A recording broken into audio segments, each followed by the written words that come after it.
Assalamualaikum warahmatullahi wabarakatuh. Sesuai janji saya, jadi kali ini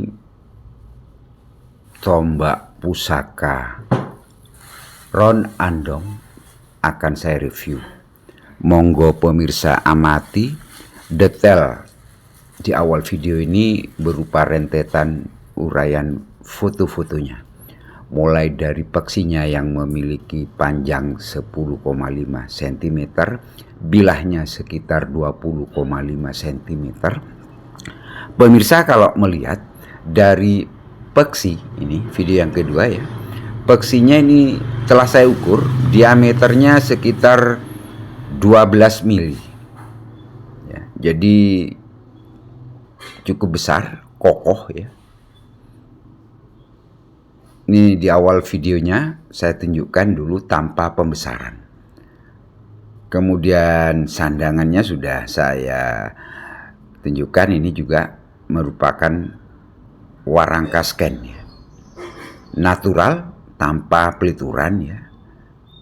Jadi ini sebenarnya sandangannya sandangan lama yang peliturannya saya lepas, saya biarkan warna kayu aslinya. Kita beralih ke ricikan tombak ini, sebenarnya cukup sederhana. Kalau pemirsa lihat, ini mulai dari peksinya ya, kondisi terakhirnya. Setelah diwarangi, pemirsa bisa melihat dari proses tempa lipat juga ya. Pangkal tombaknya pemirsa amati, monggo. Cukup tebal, kemudian odo-odonya tipis ya. Jadi ada odo-odo tipis. Ini pada sisi yang pertama, pamornya, monggo pemirsa amati. Kalau dilihat nanti pada sisi tajamnya kelihatan bahwa tempa lipat tombak ini adalah tempa lipat melumah atau sejajar bilah ya. Ini kondisi tanpa pembesaran, saya ulangi lagi.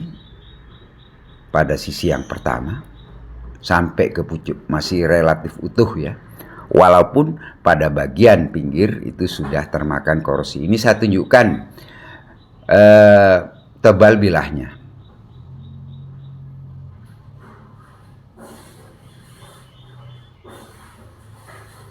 Nah ini kelihatan tempa lipatnya kalau kita shoot pada bagian ini ya, pertemuan antara bilah dengan peksinya. Jadi pangkal peksinya saya ulangi lagi, diameternya sekitar 12 mm ya.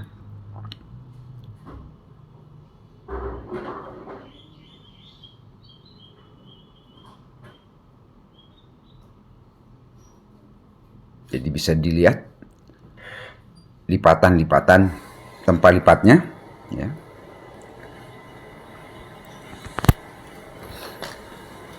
Ini sisi yang kedua ya. Sisi yang kedua. Kalau pemirsa lihat, nah terdapat di bagian pangkal pamor ya, pamor Rojo Gundolo.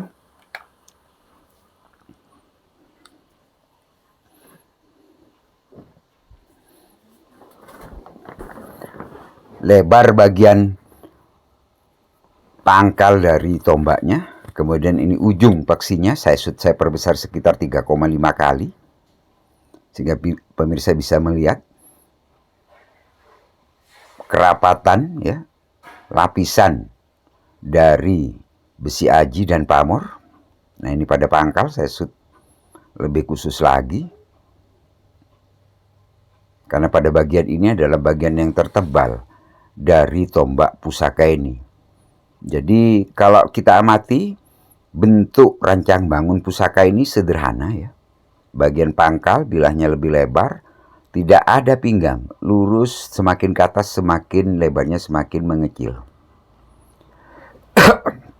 Ini yang kita namakan dapur Ron Andong atau bunga dari Bu Andong, yang kalau berdasarkan dapurnya filosofinya sangat banyak ya, bagi manusia. Jadi tumbuhan yang bernama tumbuhan andong ini memang tumbuhan yang tumbuh mulai era-era dahulu ya, mulai era mungkin sebelum Singosari, sehingga mengilhami Empu untuk menciptakan pusaka dengan dapur yang bernama ron andong atau daun dari tumbuhan andong yang memiliki manfaat beragam. Pemirsa bisa melihat, googling, misalnya dapat mengencerkan darah, menyembuhkan kanker, bakteri, dan segala macam. Sehingga Empu itu mengilhami dalam pembuatan pusaka, terutama pada tumbuh-tumbuhan di sekitarnya yang sangat familiar. Jadi tombak pusaka ini walaupun berusia sangat lanjut, mungkin di atas 800 tahun, kondisinya tetap relatif utuh. Kokoh, tebal, dan kalau diting-ting bunyinya tek tek tek ya, karena memang komposisi bajanya yang relatif lebih banyak daripada tombak pusaka pada umumnya. Jadi di awal era-era kerajaan dahulu, Empu di samping menciptakan tombak itu sebagai salah satu senjata perang, ya, juga dia menyisipkan doa-doa sehingga juga berfungsi sebagai pusaka atau piandel atau sekep. Nah, karena pusaka ini terawat turun-temurun, maka rancang bangunnya bentuknya relatif utuh. Itu dikarenakan memang materialnya sangat bagus. Kemudian pada saat penempaan juga sempurna pembakarannya.